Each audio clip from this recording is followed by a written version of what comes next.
Takže zdravím vás moje nedelité diamanty a vítam vás u ďalšieho YouTubeového videa. Ešte sa napijem.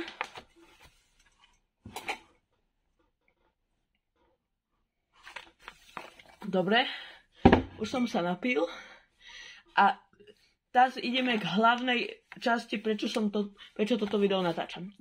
Takže v tomto videu by som sa vás chcel spýtať, v tomto YouTubeovom videu, že akú trafenú kravinu by som mal spraviť na 1. apríla. Píšte dole do komentároch na tomto videu a ja vám prisahám, že sa pokúsim čo najlepšie, aby na tomto YouTubeovom videu boli tie komentári zapnuté, lebo YouTube je automatizované systémy a také ostatné kraviny, tak oni vždy tu vypínajú komentáre a neviem ani prečo.